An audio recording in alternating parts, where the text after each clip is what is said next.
Yo, what's up, everybody? I'm back again with another Evanescence song. This is Simple Songwriting. I'm your host, Saint Aria, and we are talking about Going Under from their debut album, Fallen.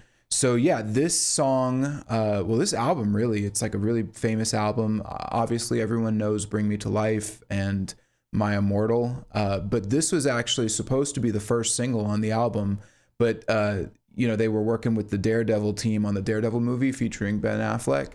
And apparently they released that, the soundtrack for Daredevil, which had Bring Me to Life on it, a little bit early, which led to Bring Me to Life actually being the lead single, which was very fortuitous for the band because that was like a huge, huge song. I mean, it's still huge today.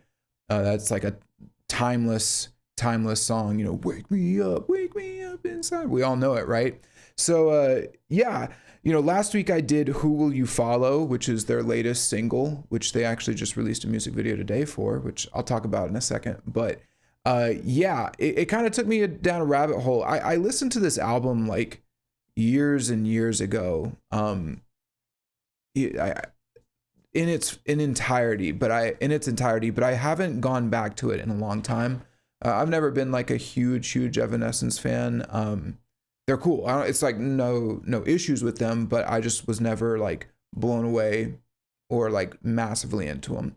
But while I was doing Who Will You Follow, it kind of took me down a little bit of a rabbit hole with this album where I was, and I think I'm older and I have a little bit more experience with music at this point. And so I think I've got a little more appreciation for how unique and well done this album was. Even like the B track, the not B tracks, the like, deep tracks and the tracks that people don't really know as well.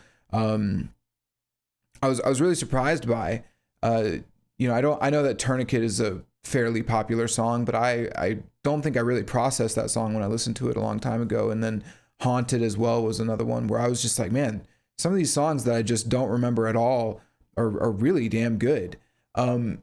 This one I had like a vague memory of. I've definitely heard it a few, I've heard it throughout my life, but I've never dove into it, and it just seemed like the most apt comparison. So just to summarize, I had my issues with Who Will You Follow. I thought it was a very shallow song, very bland. The song, what really blew me away was the theme, which I'm just gonna say right now, I am completely vindicated on. I called it, last week before the music video was even announced, that song was just about cell phone addiction, social media propaganda, obviously like the lies being fed to us and everything that Amy Lee has said. But I was like, there's a specific line in there where she says, we're drawn to light.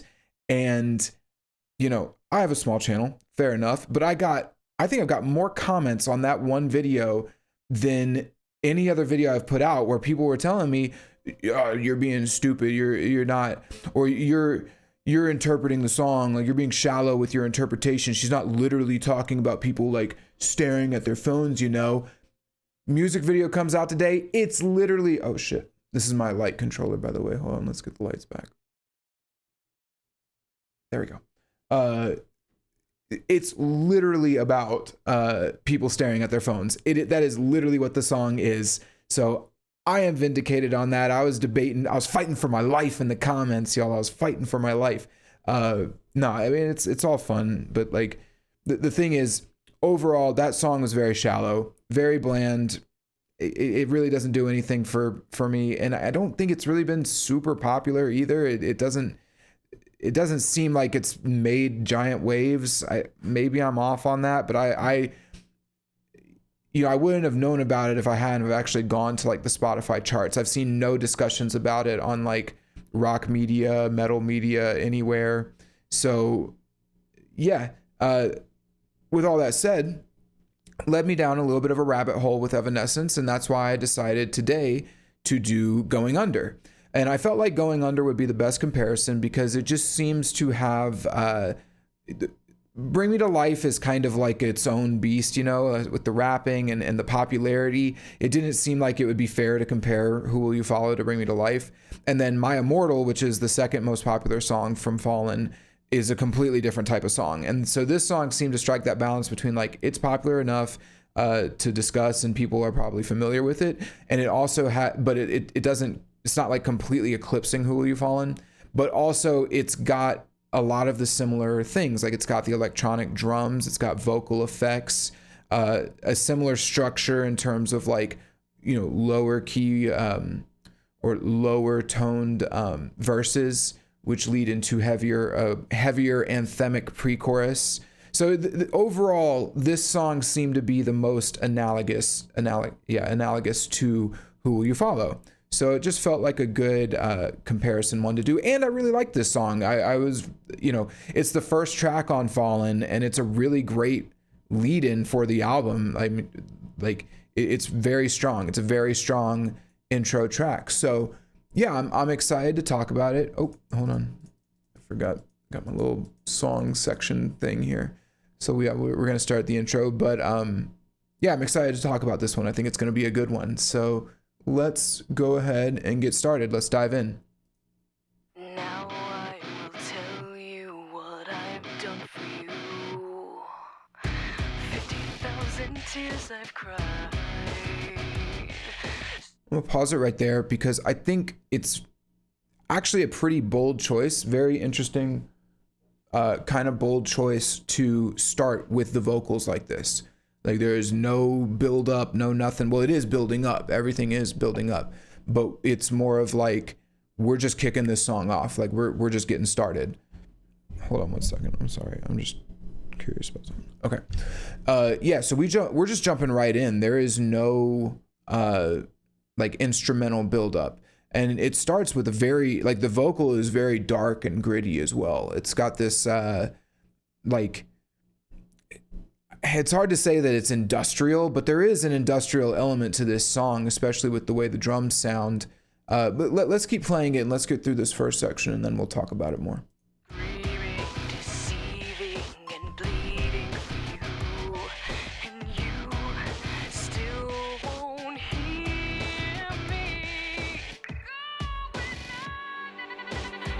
Okay, so let's back it back up. So yeah, we start immediately with that gritty vocal, which is, you know, very cool. It's like very intense. We get, sorry, my dog.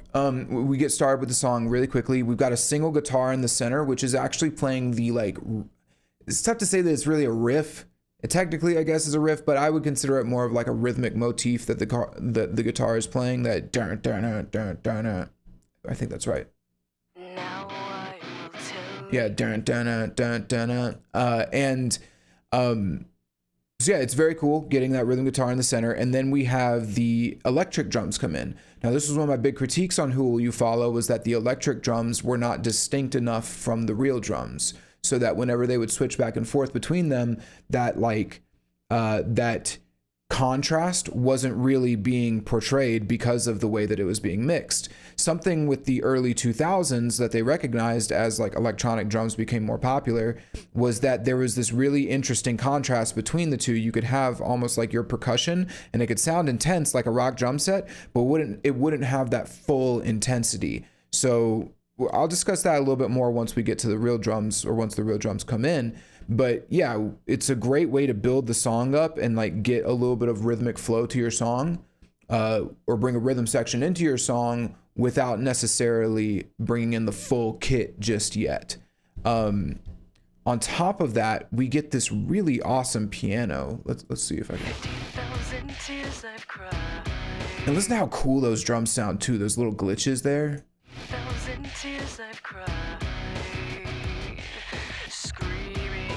There's that piano.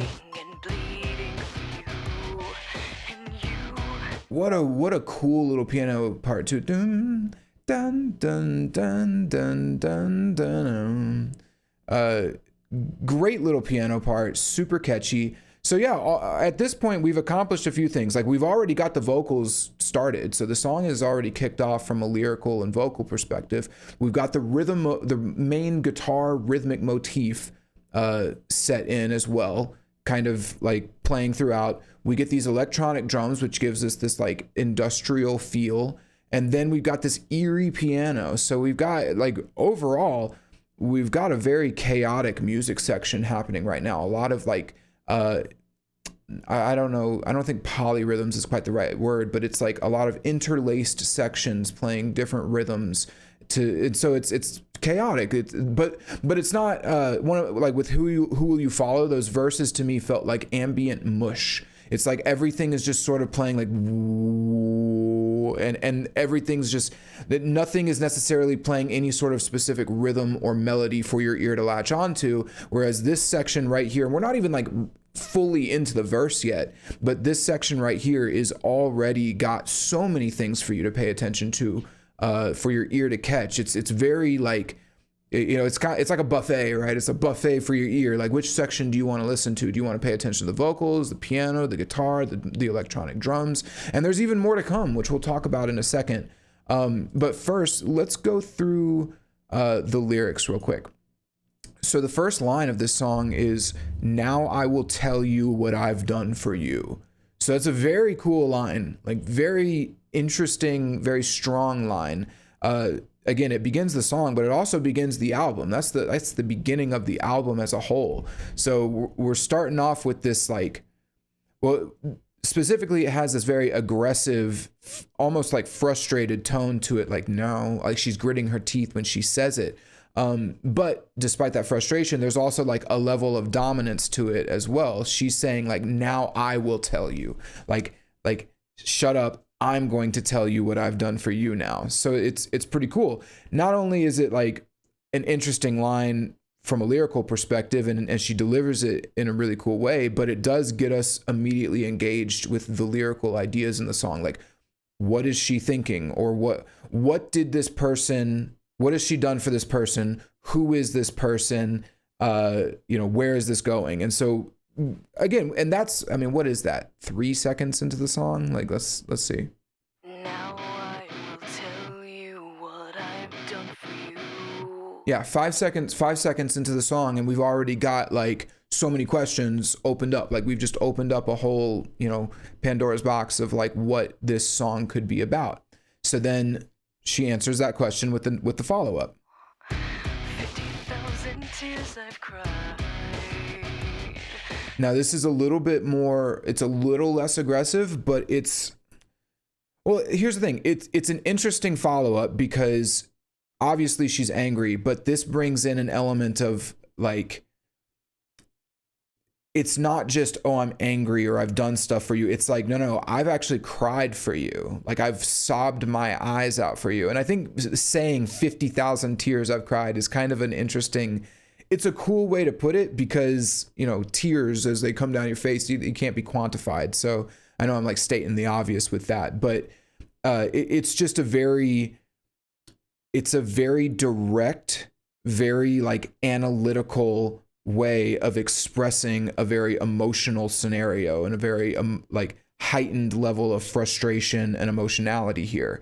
Obviously the implication is that this is a relationship, right? But there's some mixed emotions here, clearly. Yeah. So let's keep going with the lyrics. So she then says, screaming, deceiving, and bleeding for you. So this kind of just expands on what she's, you know, this expands like the, her emotional state, right? So she's in a very chaotic state. Again, screaming, the lies, the bleeding, you know, it's been intense. She's basically losing her mind over this person. It's been a very intense relationship. And then finally, the end of this section is, and you still won't hear me going under. And there it is. That's the conflict, essentially. She is going crazy, but this person doesn't seem to notice or care. And she's going crazy to such a degree that it's like going under. And going under is a metaphor for like going underwater, right? Or it's a phrase that is typically associated with going underwater. Being fully submerged, at least, like fully submerged in the water. But in this case, she's also using it as a metaphor for the total loss of her mental sanity and herself in a way. Like, she's just completely lost her way. And that, you know, the conclusion of that is going under. But this person doesn't seem to even notice that any of this is happening to her. And there's our conflict, or the beginnings of the conflict, right? One other thing to note is that when she says going under, You won't hear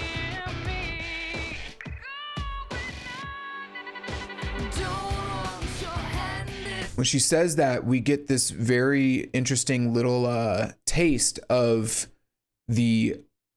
So we've gotten this kind of chaotic industrial build up to the verse. I guess you would call it like verse 1. It's or like a pre-verse kind of. But then this little bridge where she says "going under" and her voice glitches out. It's a little hint at the second aspect of this song, which is the underwater imagery. And so one of the cool things that this song does is it fully embraces that theme of being underwater and submerged. I mean, it's the name of the song, "Going Under," but they don't. It's not just a surface level phrase. It's not just a lyrical. Like the metaphor isn't simply lyrical. It's also musical. And so there are sections throughout this song where they fully embrace the underwater imagery. We'll get more into that as we get further in, but it's just a little taste, right? And they do that. The way that they do that is by having a little bit of extra reverb on the vocals, and then a slight string crescendo, a little tongue twister there, that comes in and sets that vibe. So here, listen to that again. Hear the strings, and we get the drums kind of continuing. Which this isn't a full, like a complete section. I marked this as the short bridge. Yeah, here on my little song tracker, you can see it's like the short bridge in between the intro and the verse.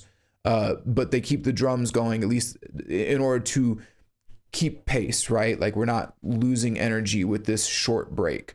But it does, like I said, it does give us a little hint at where the song is going. Another thing I wanted to note, and this might seem a little, it might seem inconsequential, but I don't think it is. Them using underwater imagery matches the Blue album cover. And, you know, I think that's super important. This is the first song on the album. It's setting the tone for the album. And I think things like that, like the imagery that you portray in your songs, should match the image of the album, which is the album cover. And I don't think it's a coincidence. I don't think it's a coincidence that they went with Blue and that they made this song about being underwater. It seems like it's a small thing, but it's not. I think that that type of branding and like understanding the branding of your album and your songs is one of the things that it's a level of cohesion that makes an album great. So yeah, I just wanted to point that out because I thought it was a little cool thing that they did. So let's get into this first verse. I'm just going to let it play all the way through until the pre-chorus.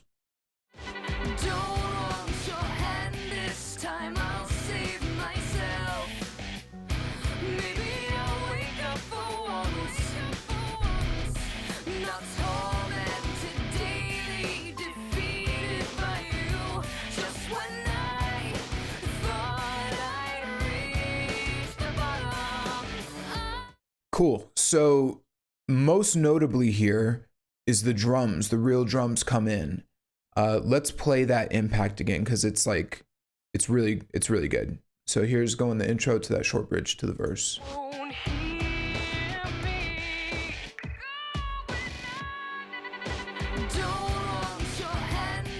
So yeah, taking the filter off of the vocals, because there was like a little filter on the vocals in the intro, and getting the full frequency range for the vocals, but then having the drums come in, it makes an impact. It makes a splash, no pun intended. Anyway, yeah, it's much better than Who Will You Follow, where the real drums, you almost couldn't even tell that they came in because of how aggressively the fake drum or electronic drums, I shouldn't say fake drums, the electronic drums were mixed in.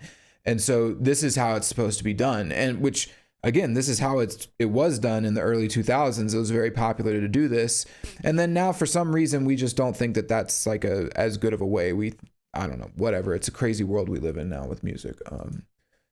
Nutso shit. Go watch my breakdown for Who Will You Follow. I went on enough rants on that. But anyway, one of the coolest things about these drums, though, or having the real drum kit comes in, is that they actually keep the electronic drums playing. So listen specifically to the drums. You'll hear the real drum kit playing, but then you'll still hear all of those electronic, like little glitchy drums in the, played simultaneously.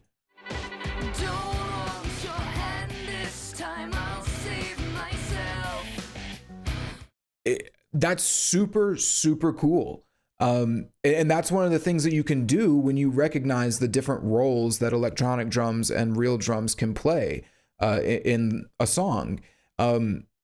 I think it's a great way to keep that super glitchy feel that we had, almost industrial feel that was going on in the beginning, but then still bring in the real drums, because it is a full band. They're a full band and they want to have their drummer play. And it just, it's a really great thing that they did there, layering it. I also think that it adds to the chaos of this verse. Another element that you can talk about here is the synth. So they've actually brought in a very slight synth here, going like dun dun dun dun dun dun dun. Here, listen for that.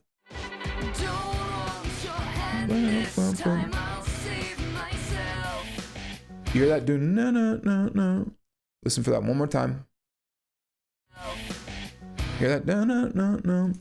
So yeah, we've that's cool. So we've added an actual like synth section on top of, unless that's a bass or something and I'm just misreading it, but I don't think it's a bass. It sounds like a synth to me. So at this point, I mean, we're stacking, right? So we've got the real drums as the foundation, then we have the electronic drums as like extra layered percussion, then we have the synthesizer on top of that doing the in between the spaces, and then that guitar riff has actually been it's been fully I don't know what the word is. Rather than it just being a single track down the center of the mix, it's now doubled and panned, so you get the full guitar riff, right?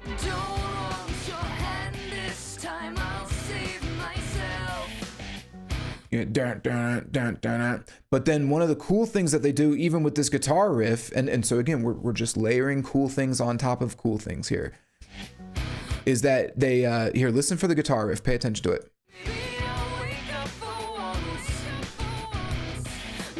You hear that? So the guitar riff going like dun dun dun dun dun dun dun dun dun dun dun dun dun dun. So what they're doing is they have the two guitar tracks, one on the left and one on the right, and they both play dun dun dun dun dun, and then one of them, like the one, it starts with the one on the left, keeps going dun dun dun. So then you only have one guitar track on the left, and then they both play dun dun dun dun dun dun dun dun on the right. The guitar track on the right plays. Listen for that again and pay attention to how that guitar riff keeps going, but it's only in the left for one part and then only in the right for the other part.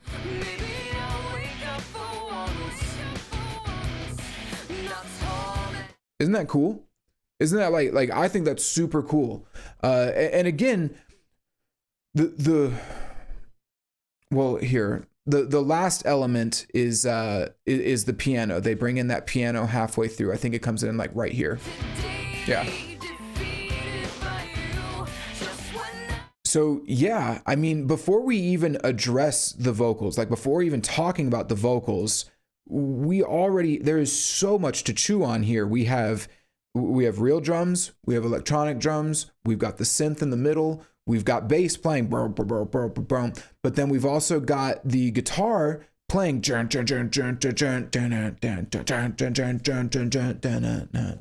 and like doing some panning, crazy panning with the guitars.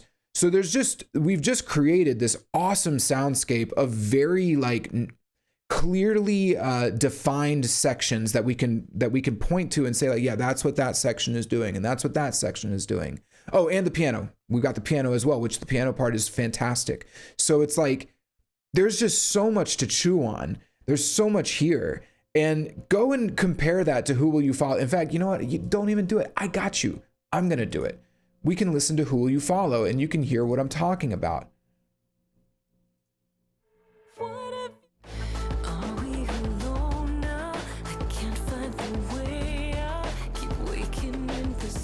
Do you notice how nothing is necessarily like discernible? The drums are just kind of going like, and then the synths, there's like kind of that little like, but then everything else is just kind of like warbles and ambient shit. Right here.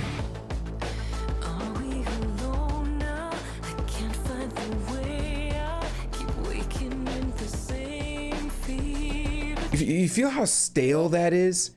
Now compare that to this. Now I will not tormented, daily defeated by you. Just when I thought I'd It's like night and day from a musical perspective. There is just like Who Will You Follow? It's like I don't know, it's like the McDonald's of music, but then you get Going Under and it's like a buffet. Like what do you want to listen to? You can listen to anything. You can have it you can have it your way.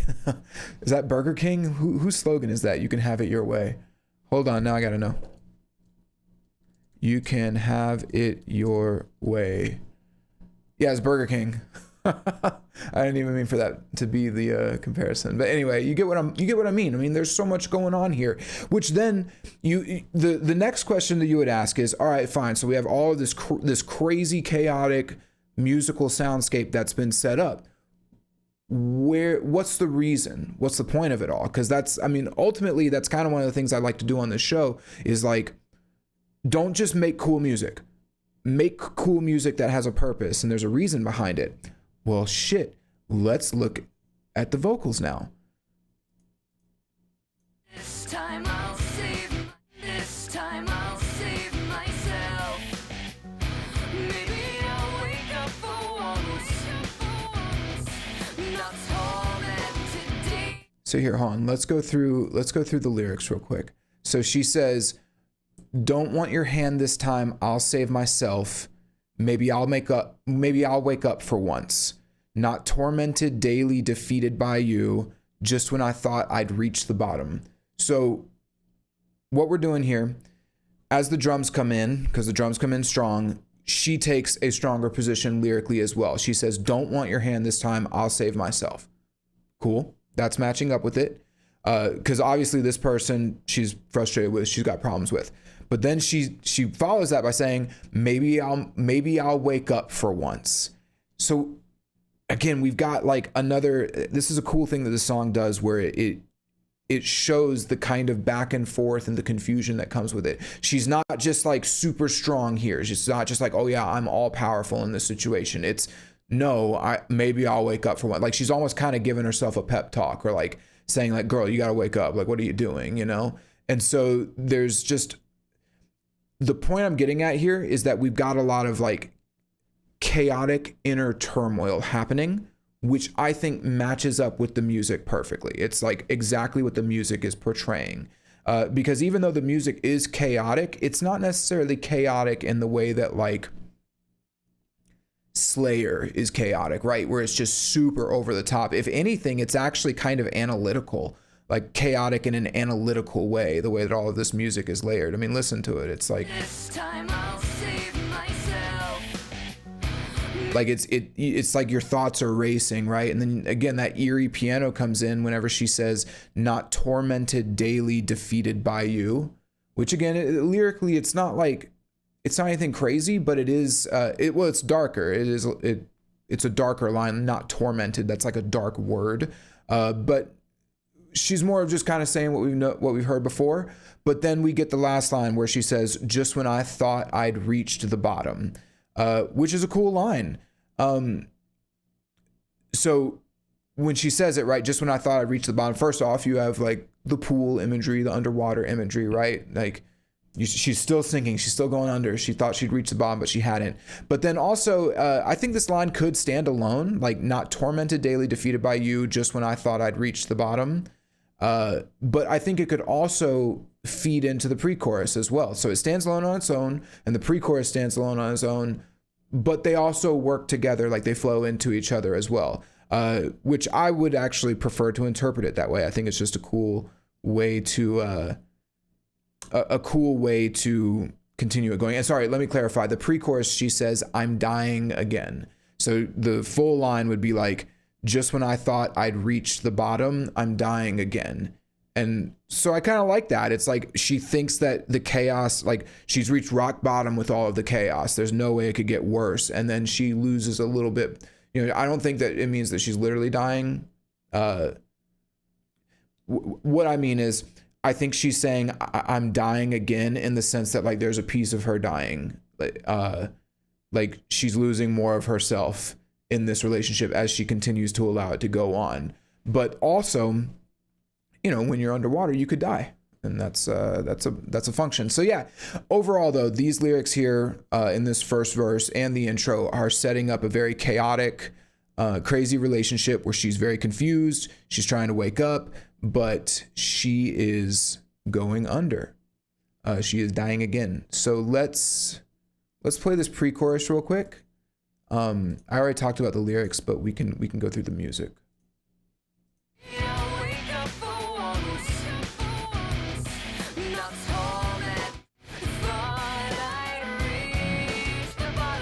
Sorry, last little bit is like, that's actually a cool little lyrical flourish too that she does there. A little melody change that she didn't need to do, but it sounds really cool. Just when I thought I'd reached the bottom. It's like, all right, cool.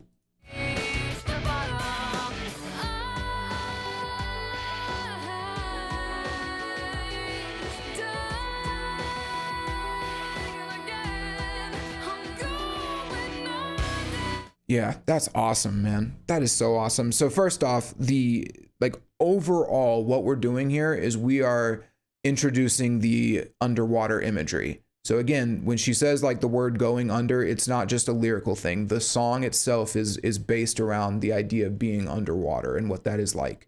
And so yeah, they do this by having some really nice strings playing underneath in the background, kind of setting like a softer tone. But then what really ties it together is this piano melody, which is just beautiful. It's a beautiful piano melody. Let's play that again.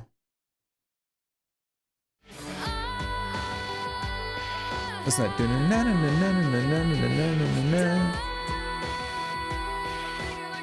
Yeah, I mean, that's like when you hear, when I hear a piano melody like that, I literally just think of like the rays, like sunlight rays in the water, right? Which again, it's something that they actually do in the music video. Like she is fully submerged in the music video, and there's sections where she's actually like singing the song underwater.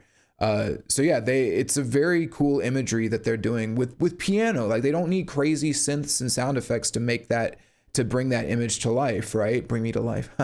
But yeah, the full drums also cut out, and so we just get the electronic drums. I think it's a slightly toned down version. Hold on.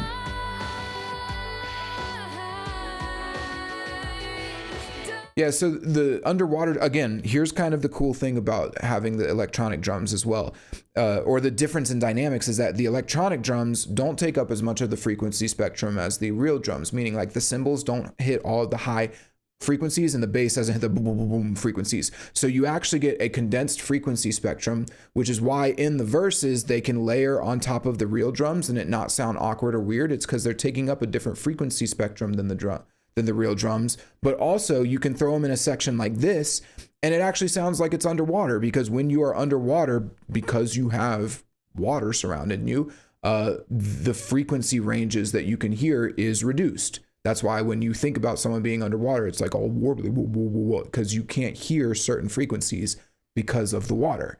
So that's, again, like it's just taking full advantage of the fact that we have the electronic drums there to use and kind of throw in wherever we want. It's great. So that you put them in the verse, it adds to the chaos, it adds to this industrial vibe, but the glitchiness also gives it like a pensive, like your thoughts are racing. But then you can take those same drums and throw them in a section like this and it just sounds like we're underwater. Super cool. Very smart. Like really good. Whoever the producers working on this song knew what they were doing. Then, on top of all that, you have this great vocal section too. She's doing these really beautiful long notes, which are a strong contrast from like that gritty, like aggressiveness of the verse and intro, right? I mean,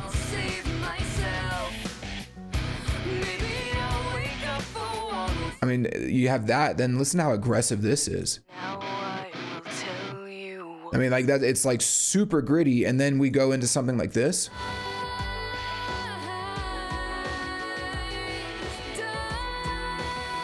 The contrast is great. I mean, honestly, it's a wonderful contrast from that gritty industrial, verse that we just had. So, yeah. And I mean, so far we're just killing it. And yeah, that I already talked about the lyrics, but that line, "I'm dying again," it's really cool. And it's a moment of self-reflection again as we go into the chorus. So yeah, let's get into this chorus.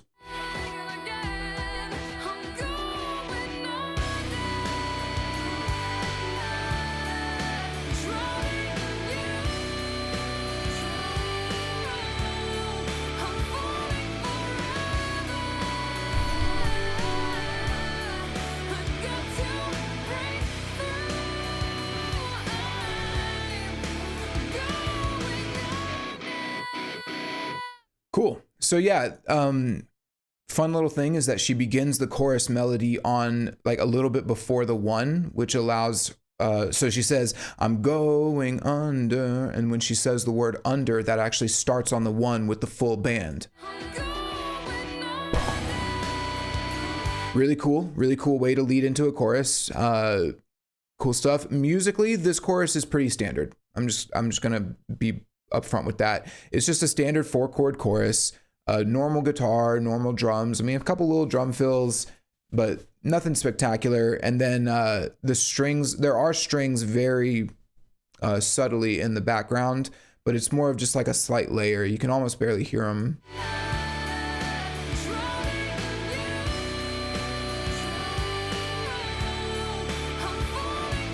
It might not even be strings. It might just be reverb from her vocals that I'm hearing. I could have sworn I heard them whenever I was doing my notes, but regardless, whether they're there or not, it's a subtle thing anyway. But with that said, it is a fairly grand chorus. I mean, it's pretty anthemic, right? I mean, it's pretty big, but it's not super indulgent, right? Like it kind of knows what it is, and it's doing it really well. Obviously, the most notable thing here is her vocals, and specifically, I think it's her harmonies. I mean, she has these wonderful low harmonies that are interlaced with the music. Yeah, she starts with a low harmony here on this first line. Oh, sorry, hold on.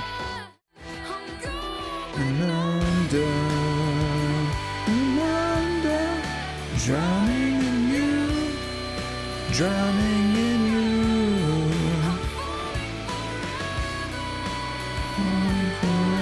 And she's almost like, I mean, it's so like falling forever. Like it's very soft. You can almost barely hear them, but like the way that it's mixed, they stand out and they're very noticeable. This is one of my biggest critiques with Who Will You Follow, was that the mix on Who Will You Follow and a lot of modern metal in general is so overloaded, especially in the mid-range, that it cuts out harmonies. You can't hear them. So for example, and I'm gonna do it. Let's go back to Who Will You Follow so I can show you what I'm talking about.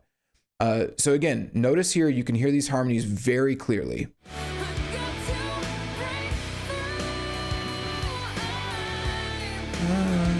Here, hold on. Forever. I mean, very clear, easy to hear, even though they're very soft. Now listen to Who Will You Follow. Here. You can't hear them. You can barely, like, you hear them for just a split second when she says, when all your, you hear those low harmonies there, but they disappear almost immediately.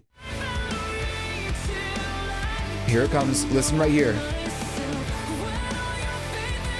They're gone. You hear it? It's like a magic trick, right? Like 1 minute there, 1 second they're there, 1 second they're gone. One more time. I just want to really drive this point home. You hear it for a second. They are definitely in the mix. She recorded harmonies here. When all your faith in reality, like something like that, right? But you only hear when all your faith, and they're just obliterated. Right now. Gone. Crazy that they mixed it like that, because as you can hear, she is first off, Amy Lee is a brilliant vocalist. She has a beautiful voice. I would even go as far to say that she has an iconic voice. We all know Amy Lee's voice, and she's brilliant when it comes to things like these harmonies, and to cut them out was just a huge L for Who Will You Follow.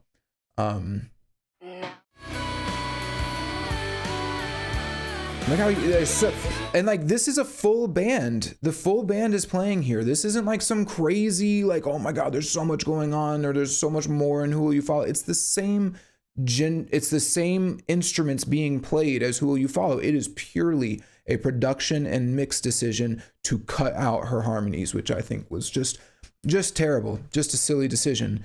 So yeah, with all that said though, let's talk about the lyrics for the chorus real quick. So in general, lyrics are fine here. They're not like mind blowing, but they're good. They're good. So she says, I'm going under, you know, that's the conflict, right? She's losing herself. She's losing her sanity in this relationship. Like she is being fully submerged, and not in a good way. Well, actually, hold on. She's fully submerged in this relationship, in this person. Then she says the second line, which is drowning in you. Now that is interesting. So hold on, let's play that. I want you to hear it.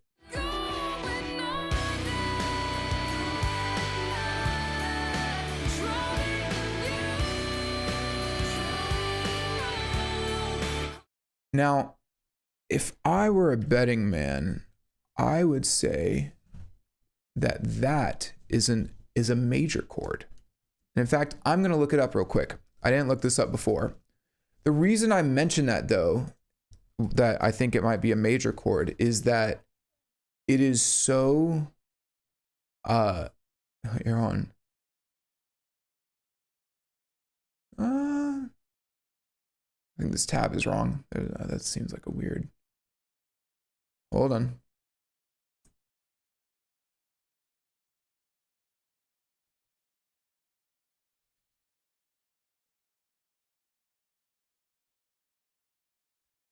Yeah, it's a major chord. So it goes from an E to a C major. The reason why I bring that up is that line sounds romantic. And I know that's kind of crazy. You know, oh, it's a toxic relationship. It can't be romantic. But you know what? I'm telling you, you listen to that line, there is an element, a little hint of romance there over that C major chord.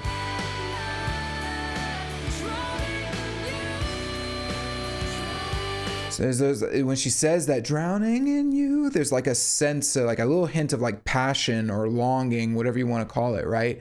And I think that it's, again, very important that she puts something like that in there, because even in the most toxic relationships, there's still, you know, it's rarely just black and white. There's a reason why she's probably still in the relationship with him, or why she's ended up in this scenario to begin with. There was probably some elements of positive elements at some point, right? And I think it's like, it's not necessarily good for her to do this, but it is accurate of her to do this and to make it a little bit of a, you know, there is a little bit of passion there. There is a little bit of romance that even goes into this toxic relationship. But then, you know, the next line is, I'm falling forever, which, again, falling, we typically say falling in love. You know, we don't say falling into hate. You fall in love. And so there is an element of romance here that this chorus kind of introduces us, despite all of the chaos and the craziness and her drowning and all of it. That's just an aspect of the relationship that is there. Now, to be clear, I'm not saying that this is like, oh, she actually secretly wants the relationship.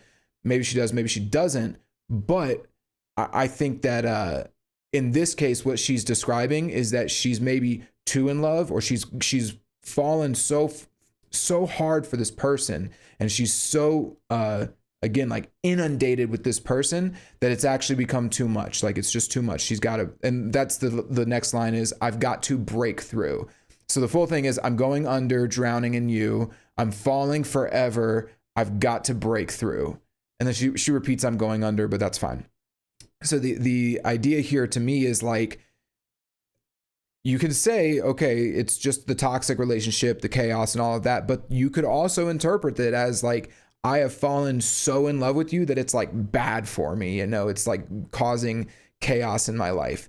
Now, whether or not that's really the case in this relationship or in this song, we'll figure out as the lyrics go on, but it's just interesting for her to use these words and to sing them in this way, and for this to be the phrasing.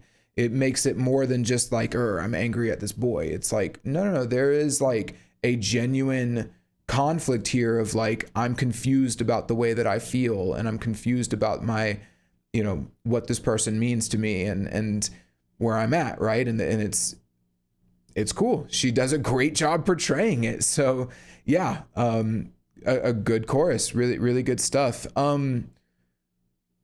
Quick little note, something I also wanted to note is that when she says, I'm going under, drowning in you, I'm falling forever, She could have just repeated the line, I'm going under, and then just said, I've got to break through. So she could say, I'm going under, drowning in you. I'm going under, I've got to break through. But she did not do that. And I know, like, that seems like very small. Like, well, of course she would. But so many choruses and bands and artists today don't do that shit. They will just automatically repeat it. In fact, I think they did in Who Will You Follow. Hold on.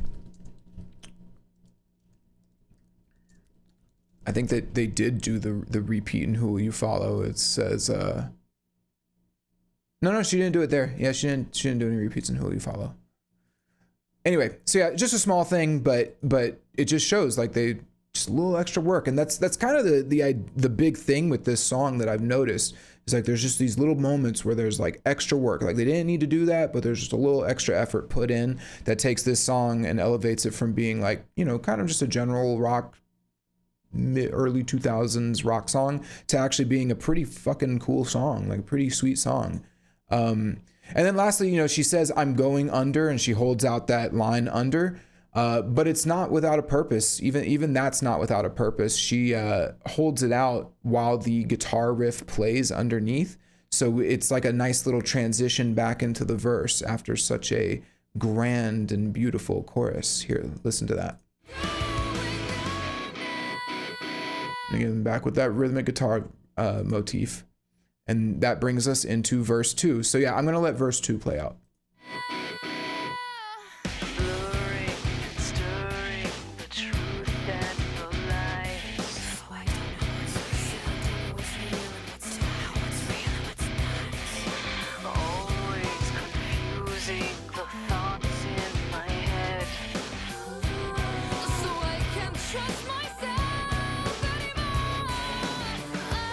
Okay, so real quick, there's not much new to discuss on the musical end. It's all the same as the first verse. There's a few little additional string sections, but I'll talk about those in a second because they really are meant to more accentuate the vocals. So in general, she's singing the same vocal melody as the first verse, but there's a couple little interesting things. So let's go through the lines. So she says, blurring and stirring the truth and the lies. So that first line, it's a tiny bit redundant on its own, but one of the things that it does is it sets up what this verse is going to be about and what she's going to be talking about. So it's like, you are blurring the lines between truth and lies. You're blurring the lines between reality and fiction, right? Which then leads us into her saying, so I don't know what's real and what's not. But the way that she sings this is very cool. It's, she basically does this cool, like, layered whisper over it. So let's listen to that real quick. I don't know. Super cool, and it's accentuated by that really cool, like, little string thing. It's almost like a horror, like, that's like a horror string sting, you know, like, yeah. So very cool. And yeah, so that delivery is really, it's really cool. And then the fact that she layers it on top of each other, and she actually has like multiple takes going and you know, pan to the left and the right. In fact, I think it starts with one in the center and then two on the left and right, and then another one in the center. Let me confirm that real quick.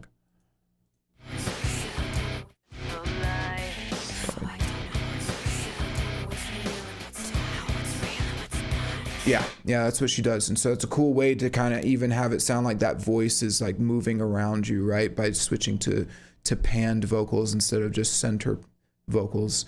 Yeah, and so that idea with the whispering also, it kind of makes you, again, this is like her inner monologue. This song is essentially her talking to herself in a lot of ways. I mean, she's talking kind of indirectly to the guy, but this song to me feels more like her own thoughts, what's going on in her head. And this is a great way to get inside of her head. I mean, if you're feeling like the line between truth and lies and reality and fiction is being blurred, it's not just your thoughts in your head are going to start to get blurred as well. And rather than just say it, which is what she does on the first line, she actually portrays it here, you know, classic show don't tell, y'all. It's pretty easy.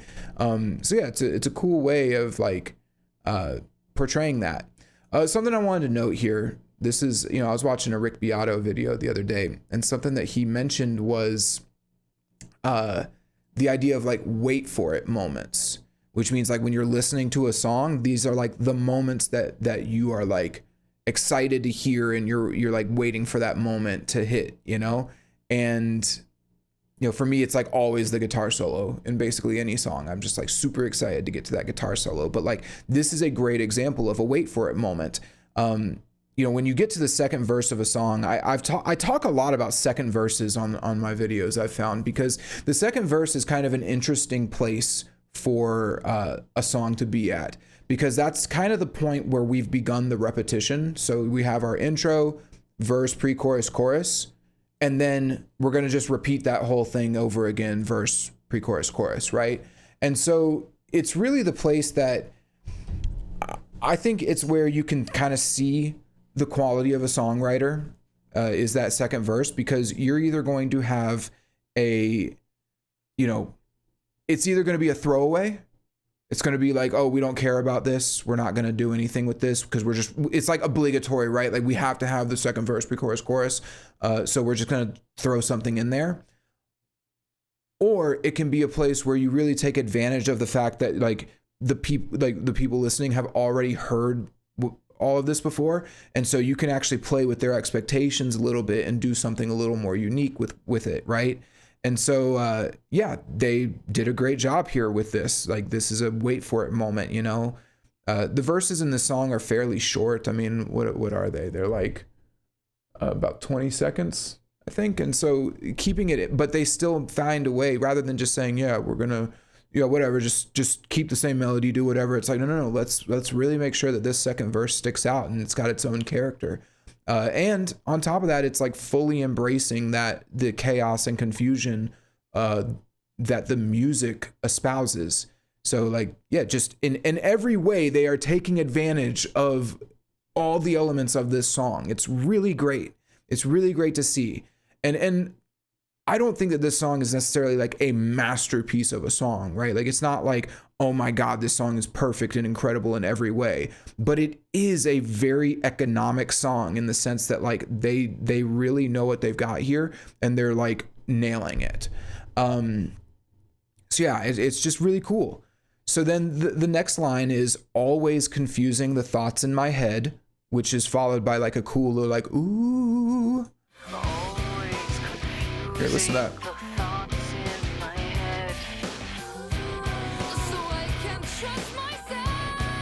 And then we have a lyrical or a melodic change on the last line. So I can't trust myself anymore. Or yeah, it is a melodic change, because I think here she did.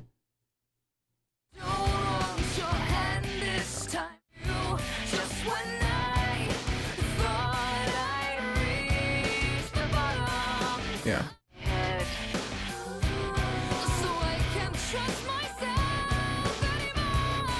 Yeah, she does, like, she kind of belts that out. So it is a melodic change there. And then we get this little string, some additional strings here to bring us into the pre-chorus. Okay, so yeah, I don't want you to think I'm just flying by these last two lines, always confusing the thoughts in my head, so I can't trust myself anymore. But I did want to just kind of knock out like the O's. Like, again, they didn't need to do those like little subtle O's or the strings leading into the pre-chorus or the strings after the whispers. So again, they've taken the template that they already had for the verse. All the music is there. They could have just copied and pasted that. But then they're just making sure, like, okay, are we keeping this section interesting? Do we feel like it's a little boring here? Let's throw in the strings. Let's do the whispers, a couple extra vocal harmonies. Like, how can we keep this interesting and engaging, right?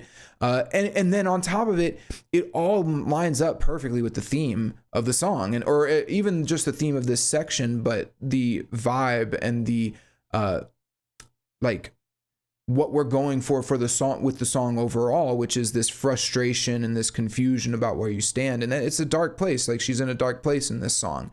So yeah, this last line though, so I can't trust myself anymore. That's kind of the natural conclusion of this verse. It has portrayed to us the conflicting voices in her head and like being confused about what's real, what's not. And so the natural extension of that, like logical conclusion, is she can't trust herself, which, you know, it's just cool. It means like this song is more than just I'm angry and I'm like the boss bitch here. It's like, no. Like she's genuinely confused and it's leading to inner turmoil, and she's taking us along for the ride with that inner turmoil. And you know, we don't know yet because we're not at that section yet, but we don't know how it's all going to turn out for her. But at this stage, you can empathize. Like she is confused. She's in a dark place. And yeah, it's gotten to her to a point where she can't even trust herself. She doesn't know which I think the reason why that's important is she doesn't know what the right decision to make is. She's made the wrong decisions, which might have led her to this situation to begin with. And then this person has lied to her, gaslit her, done all the things that confuses her and makes things exponentially worse. And now she just doesn't even know what the right move is. She's just like, I can't trust myself. And so, yeah, we've taken that initial conflict of like, okay, this person is lying to me and like, I'm falling I'm going under, right? I'm reaching the bottom. And we're now at a point where it's like, we've expanded on that with the second verse into a like, it's not just that you're lying to me. It's that like, I don't even know if I'm lying to myself. I don't even know what to believe anymore, you know? So it's a cool, like, and again, this is not like unheard of in songs. There's plenty of songs about toxic relationships, but it is being portrayed in a very good way and in a very interesting way with interesting music and vocal melodies and harmonies and all of the cool things that make songs enjoyable. So yeah, and the conflict is there, and we're all, I think at this point in the song, you're kind of waiting, like, what is the resolution to the conflict going to be? We're going to find out, but yeah, very cool. Like great second verse, honestly, fantastic second verse. More work was put into this second verse than most bands and artists put into their second verses. It's getting crazy. Okay, cool. So let's go to the second pre-chorus real quick.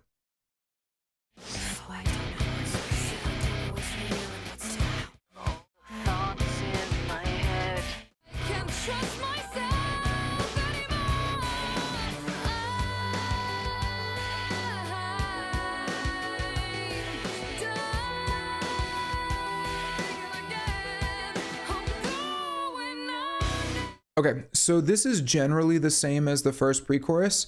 The only difference here is that, or the difference is that we have the real drums playing this time instead of the electronic drums, which I think is like, I mean, apart from it just being a change in general, which it is like nice to have that little change. Like they made a conscious decision to make a change to give this second pre-chorus its own flavor, right? I do think that it keeps the intensity up. You know, again, that second verse, pre-chorus, chorus section of a song is like kind of the trickiest part. That's where the listener will get disengaged because they've already heard all of this. This is a cool way to just keep the momentum going, right? On top of that, I do think that the strings are a little louder here and more noticeable. You can hear those cellos.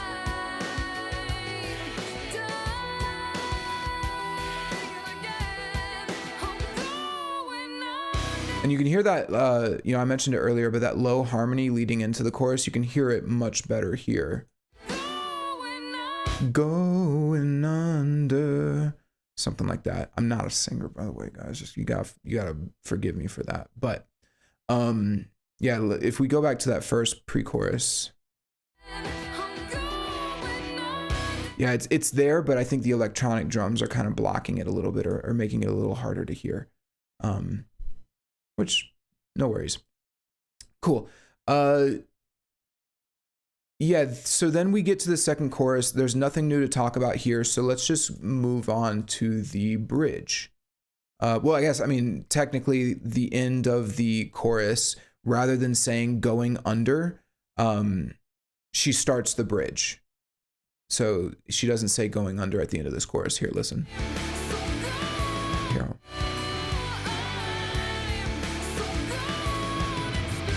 She starts to say, she's like, so she says I'm, but she doesn't say going under. She stops herself, which actually maybe that's a little, I think you could even argue that she is stopping herself from going under. I didn't even think about that. I just pieced that together. That's a cool little thing. Sorry, I didn't even put that together when I was doing my notes. She starts to say, I'm going under in that second pre-chorus, but she stops herself and then instead leads into the bridge, which, I mean, spoiler alert, the bridge is about her kind of putting a stop to all of this and like ending the drama, so to speak. That's really cool. Hold on, I want to listen to that again. Yeah. Hold on. Breakthrough.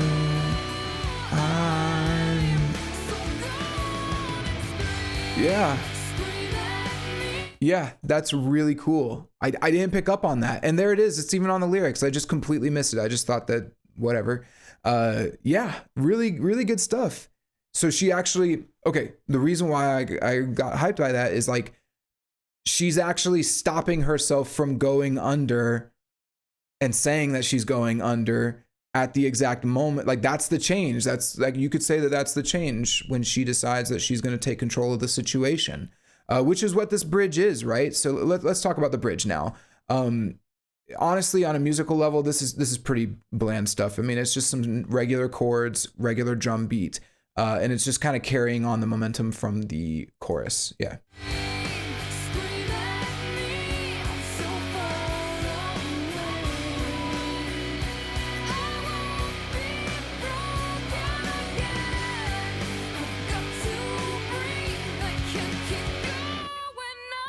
Yeah, so standard stuff from a musical perspective. The most important thing here, which is why it's standard for musical, I'm not criticizing it necessarily. I'm saying that they really want to drive the lyrical points home with this section. So she says, so go on and scream at me, I'm so far away. I won't be broken again. I've got to breathe. I can't keep going under. Okay, so let's go through this line by line real quick. So she says, so go on and scream. It's pretty cool because you could read this. When I first heard it, because I like to think about the song as I'm going through it chronologically, like what I thought as I was hearing each individual line. And so when I first heard it, I actually thought it was almost giving herself permission to scream. Like she says, so go on and scream. Like she's telling herself, I can scream now. But then it gets recontextualized with the next line where she says, scream at me, I'm so far away. You know, I actually think this is really cool. I think that the line so far away is done a lot, but in this case, she's almost, so let me explain why I like this. Actually, so she says so far away. So she's far away. You could say it's metaphorical, like she's emotionally disconnected, emotionally so far away. But you could also think it could be physical, like maybe she literally is far away from her too. It's a perfectly fine way to interpret it. She says, I won't be broken again. And then she says, I've got to breathe. I can't keep going under. So the reason why I like this so much is that there's the so far away line is because there's a little bit of a prescriptive element here. Like she's not just saying, you know, she doesn't just say, I'm over you. It's like, no. She's explaining like, I'm getting distance from this, which actually, I mean, if you've ever read, you know, if you know anything about like a toxic relationship, bad relationship, one of the best ways to like end it or get through it or get over it is to get distance, like just move away, go stay with your grandparents, something like that. And so when I hear a line like this, it's kind of funny. Like you could take it as like when she says, scream at me, I'm so far away. She could be talking to him on the phone. I know I'm such a boomer doing that still. Don't the Zoomers do that? It's so on the phone like that. Anyway, so you could say that it's like, you know, imagine, and maybe you've been here where someone's screaming at you over the phone and you're just like, click, beep, hang up. Like, you're not going to do this to me again. You can scream all you want. Right. So it's cool. Like I know that she most likely means that it's like an emotional distance, right? Like I'm so far away emotionally. But I do think that, which is important too, I mean, to kind of distance yourself emotionally, but I do think that the literal interpretation is a good one as well, because it's kind of it has this prescriptive element to it. It's kind of telling you how she's getting over this to a degree, which then she has the resolve to say, I won't be broken again. Honestly, it's a bit of a cliche line. I'm just going to be honest. It's kind of a generic line. I'm not going to harp on it too much, though. It works perfectly fine in this song, but you know, you're not going to break me. Like, all right, sure. But then we get the last line, and it's the last unique line as well, which is, I've got to breathe. I can't keep going under. So hold on one second. Let me get some water. Man, it's tough to just sit here and yap for an hour. Okay. So this is the lyrical climax. This is the last unique line that we get in the song, and it's a really, really good one. It doesn't 100% resolve the conflict. It doesn't say that she is not going under ever again, or that she's not under anymore, right? But it does give us like a good confirmation of where she's at, and kind of it gives us an ending that is open to interpretation, which is perfectly fine for a song. A song doesn't need to be a full, cohesive story with a solid conclusion. In fact, a lot of times it's really cool for a song to have an ambiguous ending.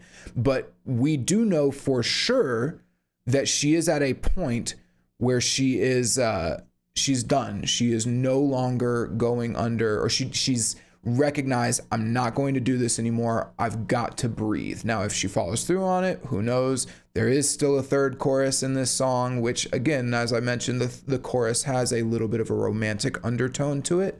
So it's not, it isn't final what she's doing, but where she's at in terms of like the conflict of like her being submerged, that seems to be final. She has decided that and when I say final, I mean whether or not she's going to break up with the dude or still stay with him or whatever, that's not quite final. But the conflict of her being completely submerged in the relationship, that is final. She's got the distance. She's not going to be broken again by this. She needs to breathe. I can't keep doing this.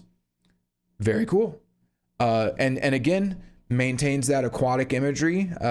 Obviously I need to breathe, which you don't even need the aquatic imagery for that to work. That is a perfectly normal line to say when you are feeling like suffocated by a person or suffocated by a situation and stressed out. You need that relief. You need to breathe.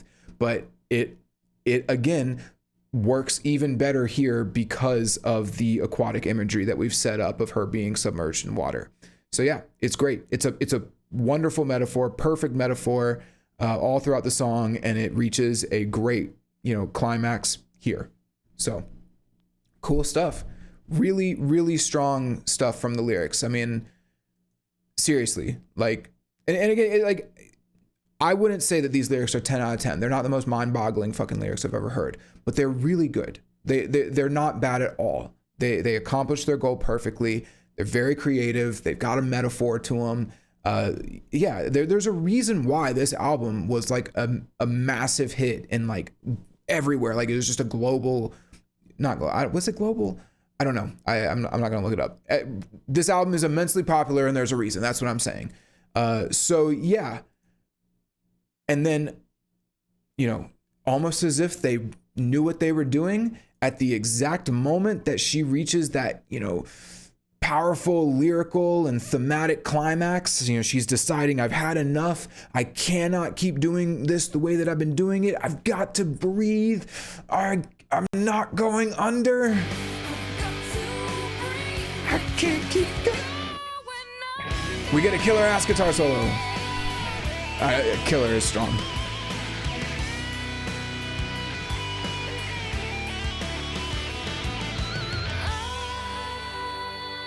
Yeah, killer might be a strong way to put it, but it's a cool little guitar solo. And that's what the guitar solo is supposed to do, by the way. Like, it's supposed to be sort of the emotional peak of the song. It's supposed to represent like that climax of emotions that has been building throughout the song in ways that words can't express, right? With that said, I'm just gonna be honest, the guitar solo is a little cookie cutter. Like the phrasing is a little stilted. The notes are kind of meh, but again, it's not really what's important here. It is it is representing the emotional climax of this song, and it's doing it in a way that is really nice. It's not like a depressing guitar solo either. It's a pretty like cool, like big epic anthemic guitar solo. Here, listen to it again without me talking.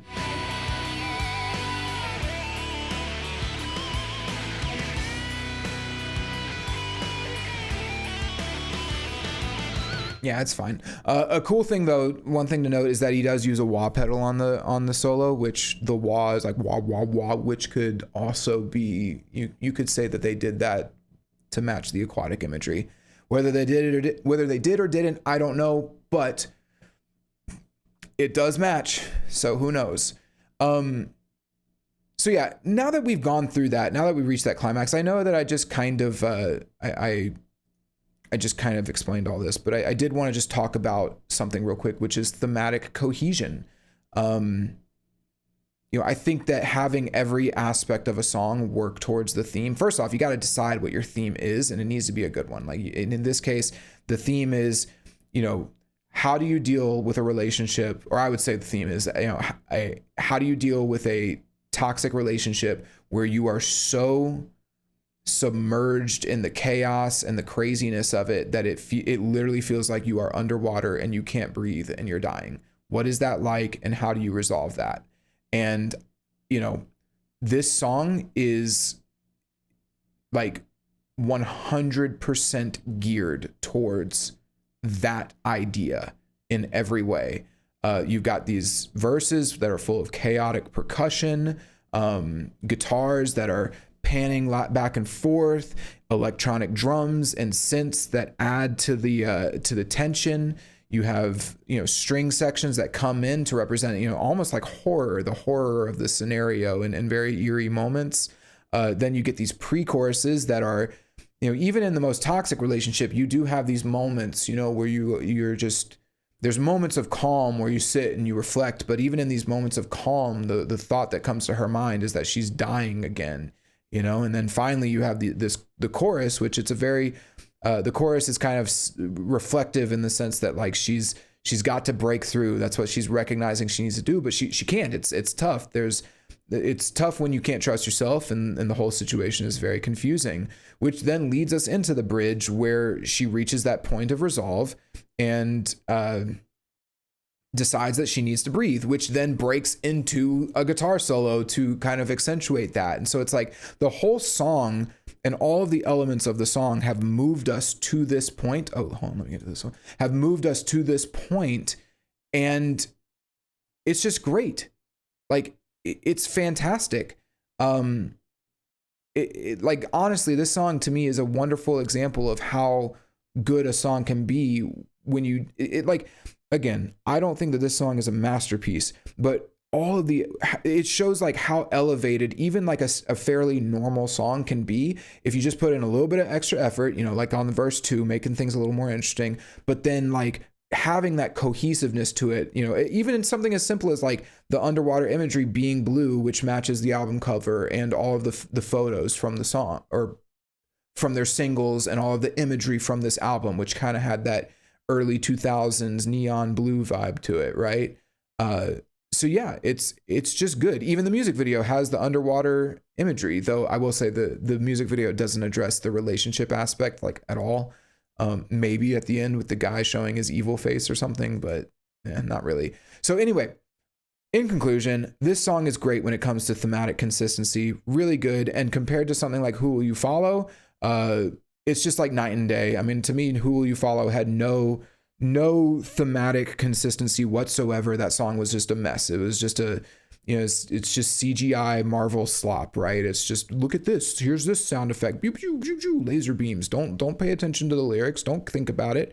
It's there was no relationship in that song between the music and the lyrics, between the climax and the chorus and the verses. There was no theme to look at. Again, the song being about like propaganda and the lies being told to us has nothing to do with any of the music. It's not shown in any of the music. It's just there. It's a purely lyrical theme, and the lyrics didn't even do a good job with it, in my opinion. I thought the lyrics were really bland and shallow.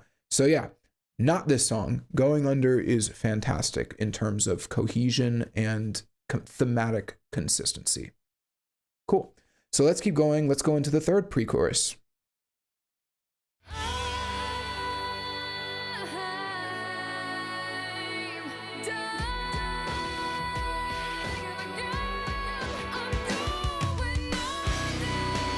All right, so we get another pre-chorus, but we've got a few interesting changes this time. And again, I just talked about thematic cohesion or thematic consistency, and we've got this. So the first thing, most notably to me, is that there's no piano. Now, do you remember what I said earlier about how the piano was the thing that almost felt like the sun rays, when you get like a camera underwater and you see the sun rays kind of shining through the water? To me, that's what that piano felt like. That was kind of what the piano represented. Hold on, I think it's here.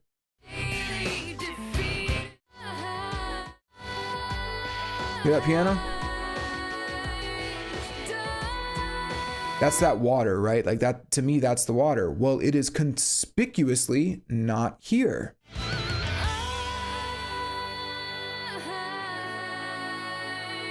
So with that piano taken out, and there's no drums either. So with no drums and no piano, we are left with just this big long note with a huge amount of reverb, and then some very slight, subtle, or calm strings underneath. And it feels like a breath of fresh air. Explosions, right? Like it's a breath of fresh air. She has gotten her breath of fresh air. She is no longer underwater on this pre-chorus. Pretty fucking cool, right? And she said, I need to breathe. I can't keep going under. We had that big old, cool guitar solo. And then we get our breath of fresh air. And now she does say, I'm dying again, but listen to the way that she says, that she sings it. Listen to the melody.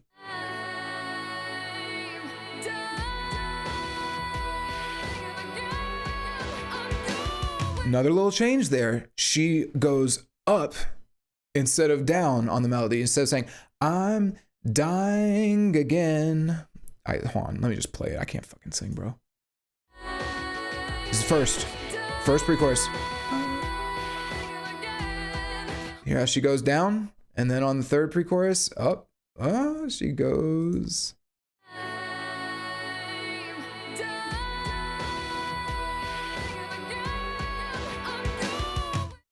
Now, here's the thing. I could be reaching.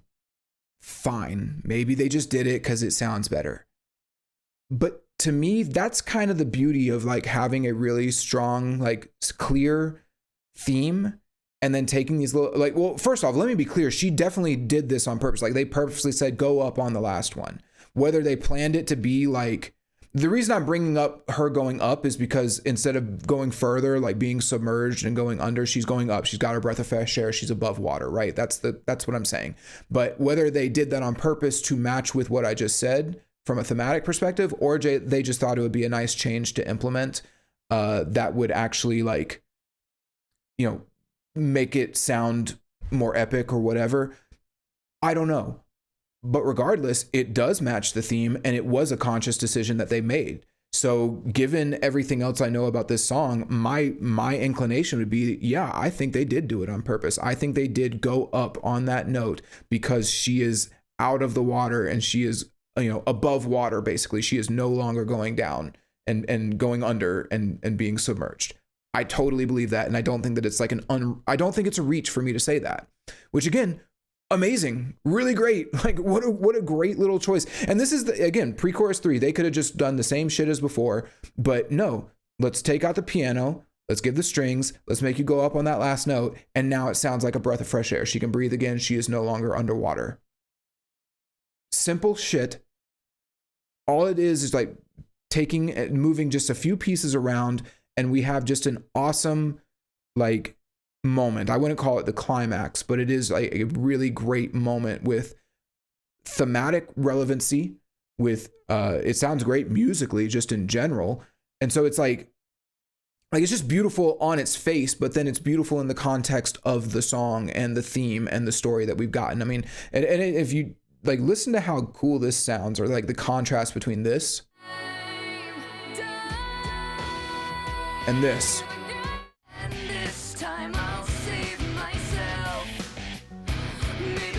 like just like you go from like that, it's like soaring highs to like just really constrained and like it's so cool. And yeah, it small changes, but anyway, I just wanted to compliment that. I think like they really thought through that pre-chorus and it works. The last thing, I didn't mention this, but there are drums that come in halfway through the pre-chorus.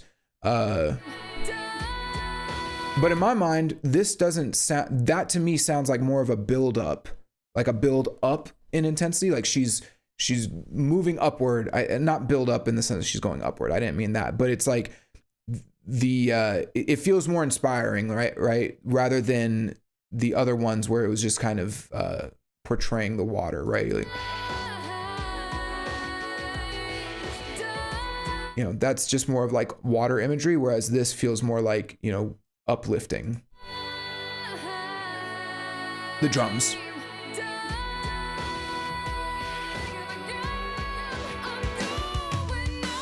So yeah, then we get our final chorus, which is, I'm just gonna be honest, the final chorus is the exact same as the other ones, which brings us to a short little outro here. Nothing too crazy, but I'm gonna let it play out. So we got the chorus guitars playing, or chorus music, some cool drum fills.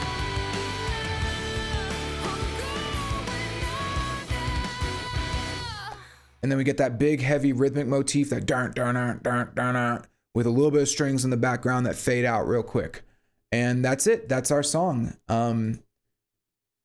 Yeah, she just repeats going under. So yeah, I think this is just more of like, all right, we got to end the song. Let's get the song done. Cool. Yeah, there's our song. Really cool. So overall, before I get into like my final analysis of it, hold on. Yeah, it's a cool song. It to me, this is like light years better than Who Will You Follow? Like, it's not even in the same ballpark. It's not even in the same realm, which to me is crazy, right? Like, you would think that with 23 years of experience and wisdom and resources and money and time and all of that, you'd be able to make wiser, better, more cohesive music. But I guess not. I don't know. Maybe it's just the allure of these new production guys, the Jordan Fish and Zach Cervini. But man, it really is just the quality difference is night and fucking day as far as I'm concerned. I mean, honestly, it is night and day. So yeah, this song rocks. I mean, it really does. Go and listen to it. And since it's the intro to the album, when you play this song, you could just let it keep playing and you could listen to the whole album, because that's pretty much what I did. And I'm glad I did. It was a fantastic album. I mean, seriously, like a way better album than I knew it was or remembered it being from when I listened to it years and years ago. It holds up super well. Very impressive album. So yeah, great song too. Super cool. So let's go through it real quick. My final little analysis, and then we can close out the episode. All right, hold on one second. Need some water though. Okay, so final thoughts. Yeah, the purpose of this song was to write a song about a toxic relationship that is so intense and consuming that all consuming, that the only way or the best way that she feels to portray it is by using an underwater metaphor. I can't talk, sorry. The song is about a toxic relationship, and it uses underwater imagery to portray the disorienting, suffocating feeling that comes about as a result. That's what I wrote. That's my note. Sometimes it's just better to read what I fucking wrote instead of trying to wing it. Sorry, guys. All right, so that was the purpose. I think that there was a genuine artistic intent behind this song. I don't think that this song was just corporate schlop. Like Who Will You Follow? I'm just gonna throw as many shots as I can at that fucking song. I don't like it. The genre style, it's an interesting style. It's kind of a mix between goth rock and nu metal. Some slight industrial elements with the electronic drums, but it's really more of like nu metal to me. But yeah, it's definitely a unique style. The song structure was very normal, you know, intro, verse, pre-chorus, chorus, verse, pre-chorus, chorus, bridge, solo, pre-chorus, chorus. Nothing crazy, but it does have that extended intro, and starting off like immediately with the vocals was pretty cool. From a compositional standpoint, I don't think there was any one element in this song that was necessarily incredible, but the combination of all of the different elements is greater than the sum of their parts. I think that the verses especially are like a treat for your ears. They're just fantastic to listen to. There's so much going on with guitars, synths, electronic drums, real drums, strings, vocals, whispers and harmonies and all this shit. It's just like a buffet. It's really great, really awesome stuff. The pre-chorus is really nice with the underwater imagery. The chorus is big and anthemic, but it all seems to fit. Nothing seems like weirdly out of place. I think the guitar solo was a little bit little lackluster, but that's okay. It matches the theme. It does what it's supposed to do. This is really more of a lyrical song in my mind, and so, or this song is like, I think the vocals are the real focus of this song, and so the guitar solo doesn't overstay its welcome. So yeah, compositionally very cool. Oh, and all the vocal melodies are great. Amy Lee's a great singer and a great performer. So fantastic job on her with the vocal melodies. From a mix perspective, again, I think the mix on this song is fantastic, especially given how old it is and how much is going on in this song. You can very clearly hear everything, but it isn't mixed in such a way that like, oh, we need to make sure everyone can hear everything, so we've got to like water things down. It's like, no, the guitars sound big and heavy. The drums are intense and full. The strings are very noticeable, but they also are very, they play a nice part in the mix. So yeah, it's great. And on top of that, there's some moments in the song where the mix is actually specifically used as a means of like expressing aspects of the theme, like in the second verse when they do the whispering and they have it like moving around through the stereo spectrum. So yeah, great mix. The lyrical content, this is one of those songs that, this happens where you have a very cliche song topic, which in this case is toxic relationships, and she puts her own little spin on it with the underwater imagery and the underwater metaphor. Perfectly good stuff. Even if some of the lines are a little redundant and maybe a little weak, like I won't be broken again. We've heard that 1,000 times, right? The overall cohesion of it and the quality of it, I think more than makes up for it, right? So yeah, all good. And then the theme again is what does a toxic relationship feel like, or what is it like to be in a toxic relationship that is so all-consuming that it's like suffocating you? I think they nailed it, right? Like this song, she describes the chaos, the confusion, and the frustration that comes with that relationship. The music all plays into this as well. And then finally, she gives us, the song builds to that final like pre-chorus, which is the breath of fresh air that she was asking for. And it gives her like the resolve. She does express the desire to like get that breath of fresh air. She gets it for a moment, but then we go back into the chorus. So it is a little ambiguous on like, are you going to get it in the end, or does she get it in the end, or does she not? But again, this isn't a movie, it's a song. And so as far as that goes, she captured that theme perfectly, and it's really good. She did a good job. They all did a good job, everyone who worked on it.